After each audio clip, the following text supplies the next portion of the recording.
Programación neurolingüística. Qué nombre tan raro, qué extraño, pero no lo es tanto. Richard Bandler y John Grinder tomaron una trilogía que hoy día es la base de todo el estudio del comportamiento humano. Y esta trilogía menciona lo siguiente: lenguaje, cerebro, sistema nervioso. Dicho de una manera mucho más simple, como tú hablas, piensas, y como tú piensas, actúas. O a la inversa, tu comportamiento obedece en definitiva a tu estructura de pensamiento, la cual normalmente se refleja a través de tu lenguaje. Dicho de una manera más coloquial, probablemente nosotros los seres humanos somos total y absolutamente predecibles. La manera de cómo utilizamos el lenguaje no es otra cosa sino que el reflejo de nuestra estructura de pensamiento. O dicho también de otra manera, nuestra manera de comportarnos refleja también la manera como estructuramos nuestra forma de pensar. Pero en ocasiones no siempre decimos todo lo que pensamos. Y es ahí cuando se empiezan a generar los grandes problemas de comunicación. Por ejemplo, hacemos aquello a veces por respeto, por consideración, por cariño, por aprecio, por subsistencia o bien por sobrevivencia. Un ejemplo. Muchas veces, y sin el ánimo de ser autorreferente, pero creo que lo grafica, mi mujer es tan gentil que me va a buscar al aeropuerto producto de todos mis viajes.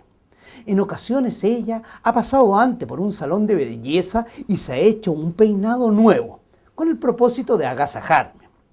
Al recibirme en el aeropuerto me queda mirando y me dice: Enrique, ¿te gusta mi peinado? Y yo la miro y le digo: te queda diferente. Algunos dirán: pero Enrique, si no te agradaba ese peinado, ¿por qué no fuiste y le dijiste lo que tú estabas pensando? ¿Para qué hacerlo? Si probablemente ella tenía toda la gentileza y voluntad de haberse hecho un peinado nuevo para agasajarme, y vengo yo y le voy a arruinar todo el día.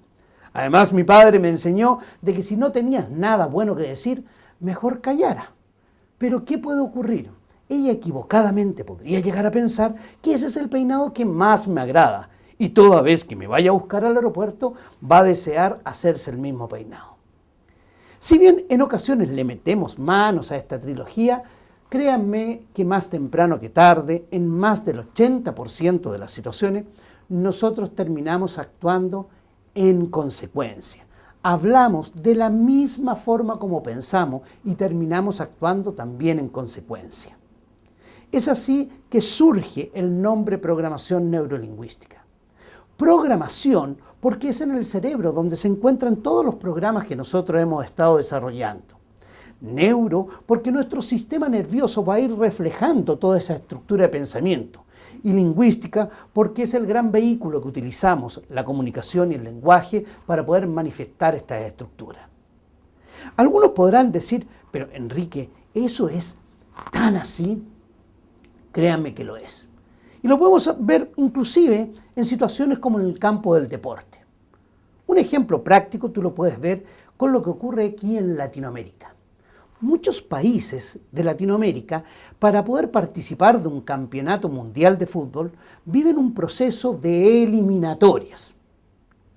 Sin embargo, habitualmente te encontrarás con países como Argentina, Brasil, entre otros, que ellos no viven ese proceso de eliminatoria, sino que viven un proceso de clasificatorias. Algunos podrán decir: bueno, ¿y cuál es la diferencia que hay entre uno u otro? Muchísimo. Aquellos países que viven el proceso de eliminatoria subyace ya en el mensaje que se encuentran eliminados. Piensan como eliminados, visten como eliminados, actúan como eliminados, tienen la actitud en la cancha como un jugador eliminado y en ocasiones, más común de lo que uno quisiera, terminan finalmente siendo eliminados. Jugadores de alto rendimiento, como podríamos ver aquellos de Brasil o Argentina, que viven el proceso de clasificatoria, subyace ya en el mensaje que ellos están clasificados. Piensan como clasificados, sienten como clasificados, juegan como clasificados y terminan no solamente siendo clasificados, sino que muchas veces inclusive campeones mundiales. Es impresionante cómo el lenguaje y el pensamiento modifican la conducta de una persona en procura de alcanzar un proceso. El ejemplo más clásico lo podemos ver en lo que ocurre en los estudios de los indígenas norteamericanos. Estudiado el lenguaje de las tribus aborígenes de Estados Unidos, se logró determinar que en ninguna de ellas existía la palabra tartamudez. Para sorpresa de los antropólogos y los sociólogos, es que en todas y cada una de esas tribus, paradójicamente, no hay personas que sean tartamudas.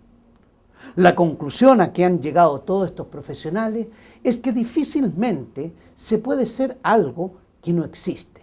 Si no existe la palabra tartamudo, difícilmente podrá haber un comportamiento como aquel. En fin, como tú hablas, piensas y como tú piensas, actúa. Esa es la base y plataforma de lo que es la programación neurolingüística.